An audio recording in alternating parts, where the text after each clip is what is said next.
오늘 본문에 38년 된 병자가 있습니다. 38년 동안이나 병을 앓은 거죠. 당시의 평균 수명을 생각해 보면 그의 평생 동안 병을 앓은 것입니다. 그런데 이 병자는 지금 베데스다라는 연못 주변에 누워 있습니다. 자신의 집이 아니라 아픈 몸으로 베데스다라는 연못에 나와 누워 있는 거예요. 그 이유는 천사들이 이 연못에 한 번씩 오는데 그때 물에 제일 먼저 들어가는 사람의 병은 어떤 병이든지 다 낫게 되더라는 것입니다. 이 사람은 병에 걸려서 누워있기만 했습니다. 혼자서는 아무것도 할 수 없는 거예요. 그래서 천사가 내려오기만을 하루하루 기다리고 있을 뿐입니다. 그런데 안타까운 것은 천사가 내려오더라도 제일 먼저 물에 들어가야 하는 것이 문제였습니다. 이분에게 있어서 하나님은 도대체 어떤 분이십니까? 38년 된 병자에게 하나님은 천사를 보내주셔야 하는 하나님, 그리고 자신을 물에 넣어줄 사람을 보내주셔야 하는 하나님입니다. 여러분은 지금 어떤 하나님이 필요하십니까? 내가 돈이 없을 때 돈을 주셔야 하는 하나님, 내가 병이 들었을 때 좋은 의사를 보내주셔야 하는 하나님, 결혼하지 못한 우리 자녀들에게는 좋은 배필을 주셔야만 하는 하나님, 그런 하나님이십니까? 전부는 아니겠지요. 우리가 하나님을 오해할 수 있다는 것입니다. 단지 하나님은 우리의 필요를 채우는 하나님으로만 오해할 수 있다는 거예요. 하나님을 이해할 때 하나님은 우리의 필요를 채워주시는 하나님만이 아니라 인간이 할 수 없는 일들을 해주시는 하나님 정도가 아니에요. 지금 38년 된 병자가 기다리는 것은 사실 하나님이 아니에요. 천사가 왔을 때 자신을 연못에 넣어줄 그 누군가를 기다리는 것입니다. 실제 마음속에 무엇을 기다리는가 하는 문제죠. 38년이라는 시간이 흘러 하나님이라고 생각하며 살아왔는데 알고 보니 하나님은 잊어버리고 자신을 연못에 넣어줄 그 누군가를 기다리고 있더라는 거예요.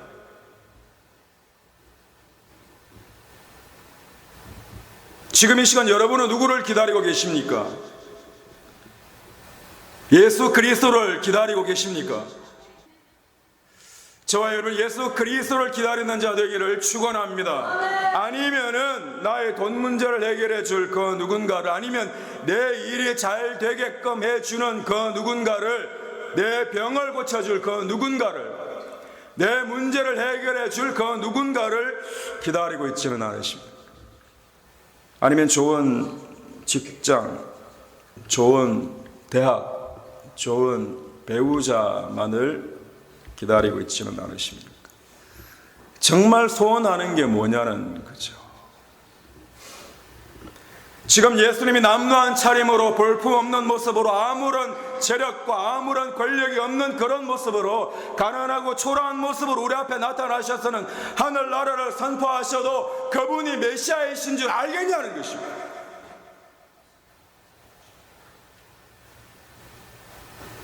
내가 얼핏 보기에 나에게 아무런 도움이 될 것 같지 않은 그런 외모를 가지고 있는데 그분이 메시아이신 줄 알겠냐고요.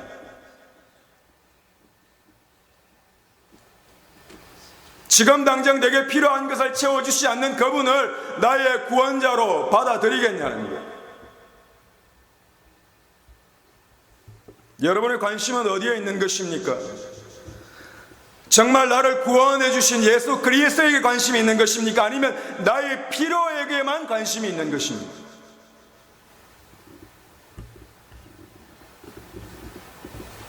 예수님이 38년 된 병자에게 알려주시기를 원하셨던 것은 천사도 아니고 연못에 넣어줄 어떤 사람도 아니었어요. 예수님이 알려주시기를 원하신 단 한 가지였습니다. 예수님 자신이 메시아라는 것을 알려주시기를 원하셨던 거예요. 우리의 필요만을 채우는 것이 목적이 아니라 예수 그리스도가 저와 여러분에게 영원한 생명 되신다는 것을 알려주시기를 원하시는 것입니다. 하나님은 필요를 채우시는 하나님입니다. 그런데 그 필요에만 집중하다 보면 하나님 온데간데 없어요. 나의 필요에게만 관심이 있더라고요. 저와 여러분이 매일같이 우리의 필요만을 생각하고 그것을 채워줄 그 누군가, 그 무엇인가만을 구하고 있다면 그 모습이 바로 38년 된 병자의 모습이라고 성경은 말씀하십니다. 여러분에게 있어서 하나님은 누구십니까? 예수 그리스도는 누구신가요?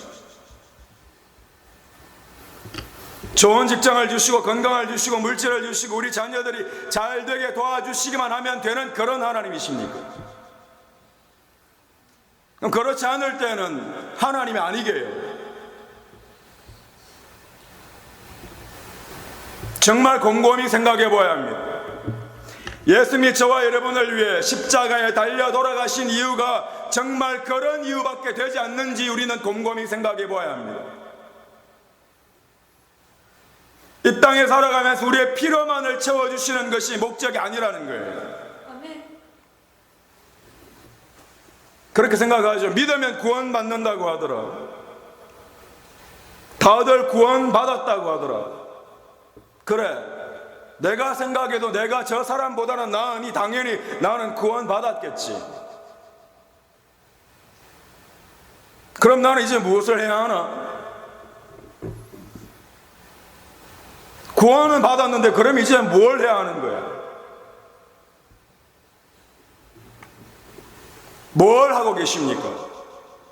주님 주님 하면서 실제는 다른 사람보다 조금 더 가지기를 원하고, 실제는 다른 사람보다 조금 더 높아지기를 원하고, 실제는 다른 사람보다 조금 더 좋은 평판을 가지는 것에만 우리의 목적이 있지는 않냐고요.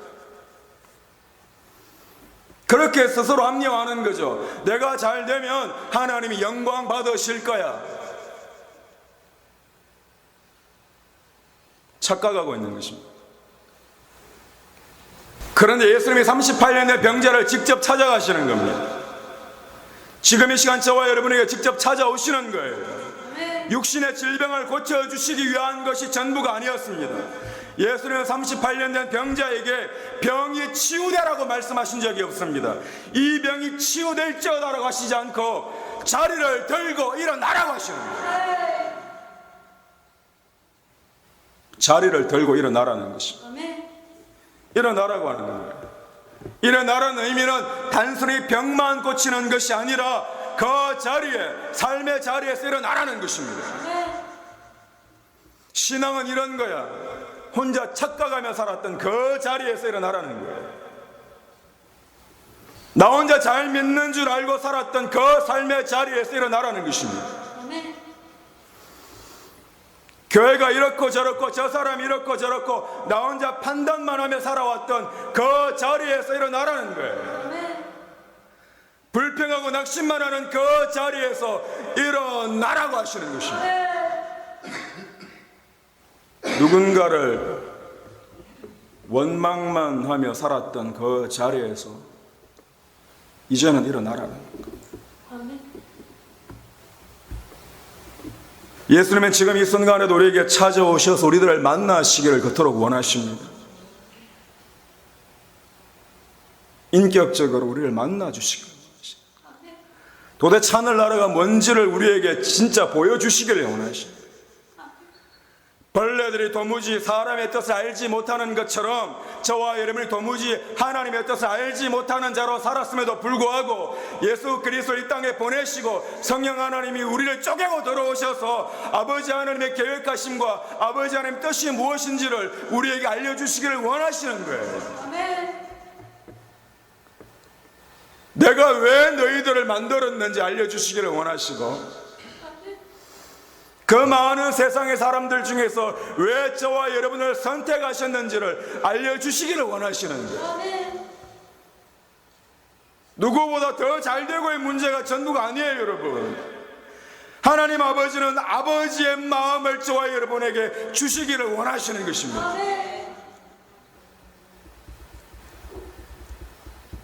조금 잘되면 하나님이고 아니면 하나님이 아닌 것처럼 생각하지 마십시오. 이 땅에 하늘나라를 이루시기를 원하셨고 저와 여러분에게 하늘나라를 보여주시는 것이 하나님 아버지의 목적함이십니다.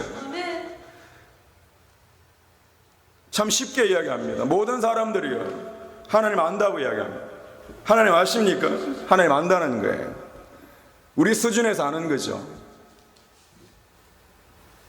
어쩌면 우리가 안다는 그 하나님은요, 여러분이 알고 있다는 그 하나님은 남에게 들은 게 전부이고 그럴 것 같다고 추측하고 상상하는 게 전부일지 모릅니다. 누가 그렇다고 하더라는 거예요. 기도하다 갑자기 뜨거워졌는데 그것이 전부라고만 생각하는 거예요. 성령 체험을 한 것이 아니라는 것이 아니라 평생 그 수준에만 머무는 것이 아니라는 것입니다. 우리의 삶 전체를 두고 우리에게 끊임없이 찾아오시는 하나님이 결국에는 저와 여러분에게 하나님을 경험하게 하시고 하늘나라를 보여주시는 줄 믿으시기 바랍니다.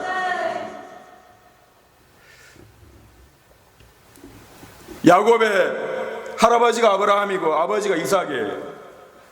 그래서 야곱은 하나님을 누구보다 잘 안다고 생각했습니다. 아버지 하나님, 할아버지 하나님이에요. 할아버지와 함께 하셨고 아버지와 함께 하셨다는 것을 어릴 때부터 들어왔습니다. 그래서 자신은 하나님을 잘 안다고 생각하는 거죠. 그런데 하나님은요, 그 야곱의 삶의 자리에서 일어나 삶을 옮기시는 하나님이십니다. 삶의 자리에서 일어나게 하시는 하나님이세요. 삶 전체를 통해서 야곱을 변화시키시고 결국에는 하나님이 누구신지 그의 삶으로 고백하게 하시더라는 것입니다. 정말 살아계신 하나님을 땅 가운데 만나지 못하면 아무것도 아니에요, 여러분. 하나님이 태중에서부터 야곱에게 주시기로 약속하셨습니다. 복을 주시겠다고 약속하시는 거예요. 약속하셨으면 빨리 주시면 되는 거잖아요. 야곱도 그런 줄 알았습니다. 장자권만 사면 이제 끝이라고 생각했어요. 그런데 야곱은요, 그때부터 부모 곁을 떠나 고향을 떠나 도망쳐야만 하고 삼촌에게 10번이 넘게 사기를 당하고 그리고 그 삼촌 집에서도 또 도망치듯 나와야 하고 하나뿐인 사랑하는 딸은 강간을 당하는 것을 경험해야 하고 아들들은 살인자가 되고 가장 사랑하는 아들은 짐승에게 물려 죽은 것으로 알고 사랑하는 아들은 먼저 하늘나라로 올려보내야 하고 노년의 병이 들어 제대로 걷지도 못해 지팡이를 짚어야만 쓸 수 있는 그런 신세가 되었어요. 복은 도대체 어디에 있는가요? 여러분과 제가 생각하는 관점에서, 세상적인 관점에서 복은 도대체 어디 있는 거예요? 하나님을 몰랐던 것도 아니고 복을 주시겠다는 약속을 받지 않은 것도 아니에요. 그렇다고 누구보다 열심히 살지 않은 것도 아닙니다. 누구보다 열심으로 살았습니다. 누구보다 복을 받기 위해 열심히 살았다고요. 근데 결과는 처량한 신세입니다. 도대체 복은 어디에 있는 것입니까? 하나님이 약속하신 복은 도대체 어디에 있는 거예요? 대충 내가 남보다 잘 되면 그냥 복 받았다 그러고 살아버리면 끝인가요? 진짜 복은요, 야곱이 자신이 생각한 하나님이 전부가 아니라 그 전능하신 하나님이 자신의 삶 가운데 도대체 누구신지 알게 되어버린 거예요. 이건 거부할 수 없이 우리에게 밀려 들어온 하나님을 알아져 버리는 거예요. 야곱의 평생의 삶을 두고 하나님이 복된 길로 인도하시는 것입니다. 그 자리에만 머물지 않게 하시고 자기 마음대로 되는 것이 하나도 없는 것처럼 보이는 그런 인생을 통해 하나님이 누구신지 알려주시더라는 것입니다. 누구에게 들은 하나님이 전부가 아니라, 그럴 것 같다고 상상하는 하나님이 아니라, 야곱의 삶을 통해 그 수많은 고난을 통해 하나님이 누구신지 알게 하시더라는 것입니다.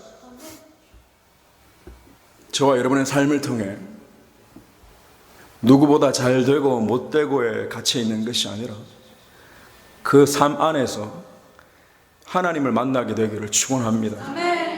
하나님은 우리의 모든 것을 채워주시는 하나님이십니다. 더 중요한 것은 하나님이 누구신가 하는 거예요. 야곱이 자신의 입술을 통해 고백합니다. 하나님 당신이시군요. 나와 함께 하시고 내게 그토록 복을 주시겠다는 분이 바로 당신이시군요. 정말 삶 가운데 만났고요. 내 생각과 내 마음과 내 고집을 뚫고 들어오셔서 그 하나님이 우리를 만나주시는, 삶 가운데 실패하더라도 두려워하지 마십시오. 하나님 앞에 끊임없이 서게 되면 하나님이 끝끝내 우리를 고치시고 우리를 만나 주실 줄로 믿습니다.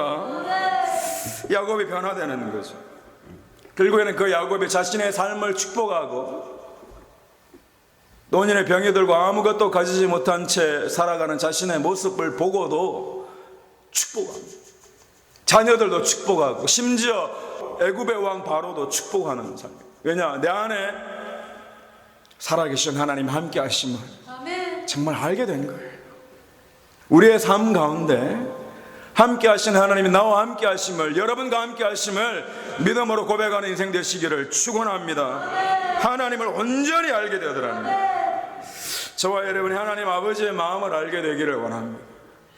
우리 교회가 하나님 아버지의 마음을 알게 되기를 원합니다. 왜 그분이 이 땅에 내려오셔서 십자가에 달려 죽으시고 모든 피를 다 흘리셔서 저와 여러분을 살리셨는지 깨달아지기를 축원합니다. 누군가의 하나님이 아니에요.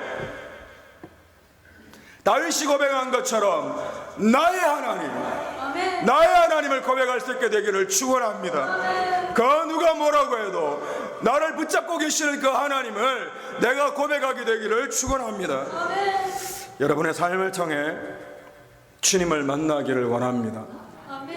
저와 여러분의 자리에서 일어나기를 원합니다. 세상이 자꾸 다른 것으로 우리에게 경쟁하게 하고 엉뚱한 방향으로 끌고 가려 할지라도 여러분의 마음속에 분명 하나님을 향한 마음이 있기를 주님의 이름으로 간절히 축원합니다. 말로는요 다 이런 것처럼 하고, 하지만 실제 삶 가운데는 아무런 감동도 없고요, 말로는 구원받았는데 예배 가운데 아무런 감동도 없이 형식적으로만 앉아 있어야 되는 우리를 보시고 주님이 안타까워하시는 겁니다.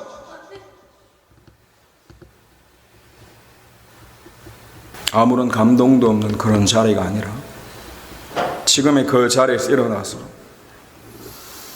예수 그리스도와 함께 기뻐하고 예수 그리스도와 함께 승리하는 저와 여러분의 인생 되시기를 주님의 이름으로 간절히 축원합니다. 예수 그리스도의 이름으로 명하노니 일어날지어다.